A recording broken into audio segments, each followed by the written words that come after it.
So, Robert Maudsley, 17,000 days inside. Excuse me, I'm in my muck. I haven't long been in from work. 17,000 days, now UK's longest serving prisoner. 51 years, 47 years, let's get this crazy boy in. 47 years in solitary confinement. The prison service, no comment. Don't comment on individual prisoners, but quite definitely say they don't keep people in solitary. Brian, you mad dog. Don't keep people in solitary confinement. I beg to differ. So the article is going on a bit longest serving, and he'd have to go another 20 years inside to beat the record. Why would anyone want to do that? You know, here's a guy who I can have empathy for. Some people maybe sympathy, some none. Killed 3 people once incarcerated. Killed someone in Broadmoor and killed a couple in Wakefield. Monster mansion. Spent most of his life there, housed in the legendary glass cell. Next to Charlie Bronson, formerly Charlie Bronson, now Charles Salvador, still looking at parole. What are his chances, do you think? How do? Beautiful, dusky evening. So Rob Maudsley, like I'm saying, childhood. Met a lot of lads and lasses. I can tell now, sometimes, well, it's not a gift, is it? But you know, at some point their story's coming out. I'm going to do an interview Sunday. It might never get aired. Good friend of mine. Used to lock him up. We've been friends for a long time. His career, being violent, involved lots of drinking. Right back to his childhood. We do have choices. But abuse. Like Rob Maudsley, badly abused as a child. Ruins people's lives. They either end up inside or just not coping. Or not on the planet long. Relationship issues and everything that goes with it.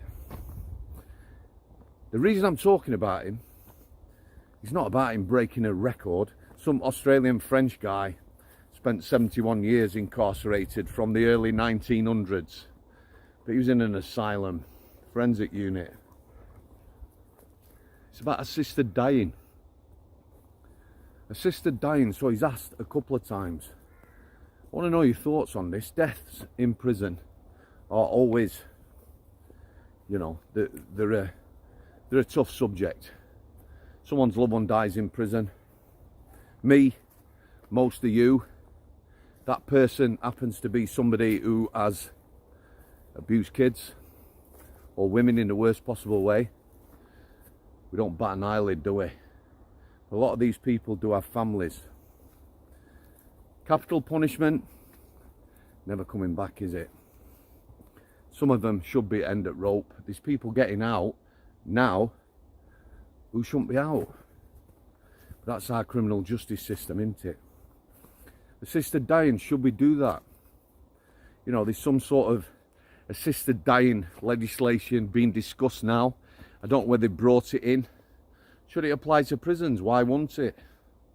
You know, someone doing 40 years don't want to be here, save the public money. I guess it'd be some, maybe injection. Lethal injection is possibly the least, shall we say, violent way of doing it. Something similar. We're certainly not going to get hangings or the electric chair, are we? So, should Bob Maudsley and others be allowed to end their life? Like I said, death's in custody. Tough gig, isn't it? A lot of scrutiny. Always comes down on the prison service. You know, did you do enough? Did you do your bit? Did the nursing staff do their bit? There is prisoners who have DNRs, do not resuscitate. You know, might get ill, sign a declaration. If they go, as it says, do not resuscitate. Let's get this lad in.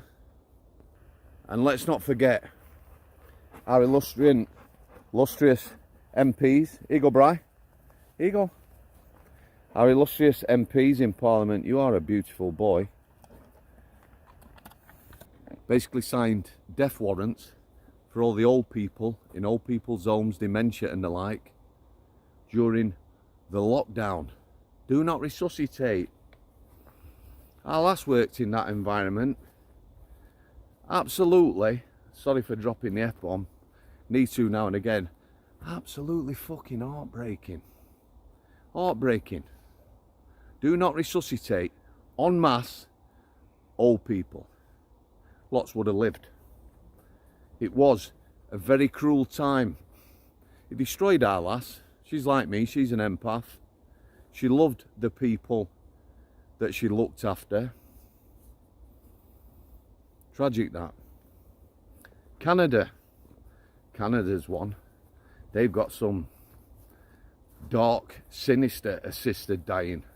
If Bob Maudsley was in prison in Canada, he'd be gone anyway, probably. They can do that, you see. Someone's unwell, mentally unwell.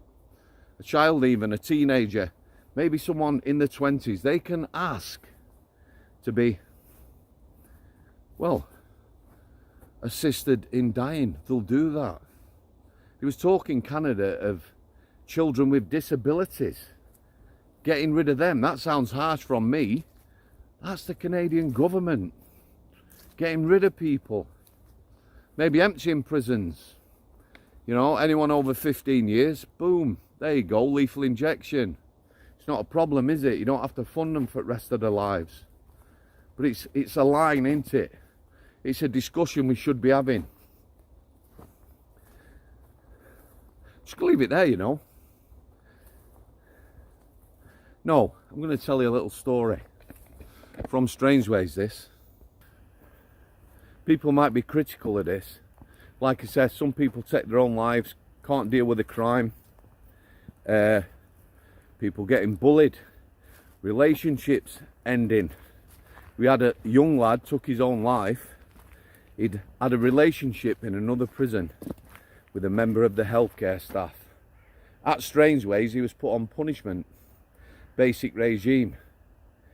He quite clearly said to the PO, principal officer, and the mental health nurse who was present when they put him on basic, I'll take my own life. And he did. He was single cell. Coroners, the PO was in front of the coroner. He said he was going to take his own life. The PO said lots of people threaten that. You know, you put them on punishment or whatever, I'm going to kill myself. Coroner said, in hindsight, the principal officer said, we don't have hindsight in prison. And we don't. There was another lad, again, on the Cat A unit, highest secure unit, was looking at a big sentence, and this never works out, let me tell you.